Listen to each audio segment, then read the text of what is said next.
Happy weekend everyone! Alam nyo ba pagka nasa bahay na talaga tayo, parang ang hirap-hirap ng umalis ng bahay, ang bigat-bigat na ng katawan kagaya ko guys.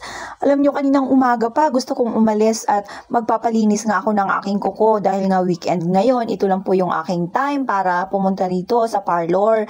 Kasi dati meron pong naglilinis sa bahay na yun nagpapaservice lang nga po ako. Kaya nga lang guys, hindi po ako satisfied sa paglilinis minsan. Buti na nga lang pagpunta ko rito, saktong-sakto talaga na nakaupo lang si ate. Si Ate Luz po, siya po yung aking tagalinis ng kuko guys. At pagka ganitong weekend, madalas marami po yung customer kasi yung mga tao sa kaya nakakaisip pumunta ng parlor pagka walang pasok. Syempre, di ba? Kalimitan din naman sa lalo na sa mga nag-uopisina. Ganun guys, kagaya ko, tuwing weekend lang ako nakakapunta rito. Minsan nga, sobrang tagal na, halos abuti na ng isang buwan saka ako makabalik dito guys. Kasi nga napakalayo. Kagaya namin ay doon pa kami sa malapit sa bundok, my God. So ayan, naswertihan ko si ate na wala naman siyang customer katatapos nga lang at nagpapahinga na nga lang siya. Talaga namang minsan-minsan isiniswerte rin tayo kahit na 3 o'clock na ako nakapagpabayan guys. Pero alam nyo, ito sila Ate Luz, maaga pa yan nag-open ng kanyang parlor. 7 o'clock pa lang ibukas na yan siya guys. Kaya lang, yung time na yan, talagang kailangan pa muna natin mag-asikaso sa bahay. Kaya hindi pa natin kakayanin na pumunta rito sa bayan. Kasi ako guys, pagka umalis ako ng bahay, kailangan malinis na, wala nang gagawin. At tamang re-relax na lang sila nanay at si Yaya, magsusunod-sunuran ng alay sila. Kasi nga guys, hindi po pwedeng magkikilos-kilos sa bahay na gising si Yayam, kailangan tulog. Kaya maaga kami gumigising ni nanay at hindi talaga ako pwedeng umalis ng ganong oras. Kaya pagka ganyan guys, hapon na akong pumupunta or tinatiming ko na this oras kasi pagka ganito, kagaya nito guys, marami talagang pumupunta niyan kasi weekend, di ba? Pero minsan, pag naabutan ko si ate na may mga customer, inaantay ko po talaga yan siya. Hindi po ako nagpapalinis sa iba kahit na yung iba-iba kante at siya sobrang busy. Tanyo guys, kahit na may mga kasama pa rin siya na bakante, siya pa rin yung inaantay. Alam nyo, hindi lang ako yung siya ang gusto na maglilinis guys. Kumbaga, gusto po siya ng mga customer kasi po sulit po pagka siya naglilinis. Although, minsan may mga sugat, hindi naman po talaga maiwasan yan guys.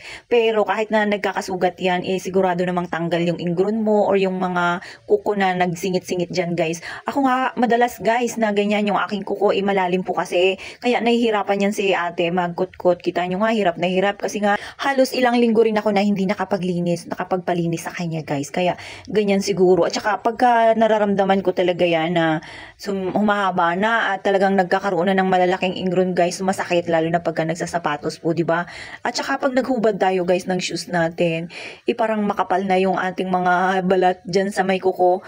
Ramdam ko talaga yan siya guys. At isa pa makate. So hindi po ako sanay na ganun. Pagka ganyan guys, nararamdaman ko na yung makate na yung aking mga kuko dyan sa may daliri. Yan, masakit na. Yan, tinatakbo ko na yan dyan kay ate. Kasi isa pa guys, kaya gustong-gusto ko siya sa kanya magpalinis. Yan, buo kasi siya.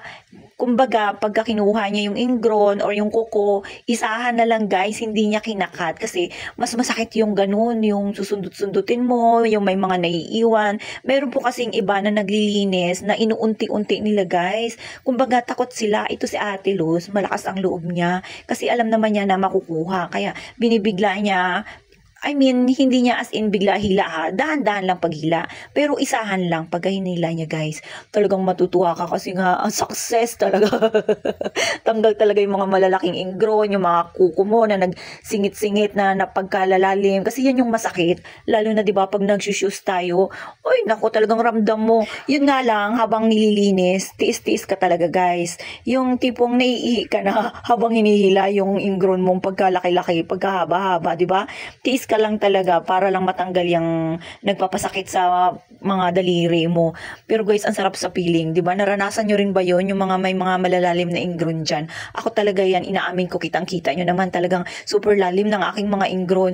Kaya lang guys, dapat pagka ganito nagpapalinis tayo, hindi natin yan binabasa. Kasi ako ganun guys, pagka nagpapalinis ako, para hindi siya lumala, kasi alam naman natin, 'di ba, yan kagaya ng ganyan. So magkakasugat yan at mahapdi.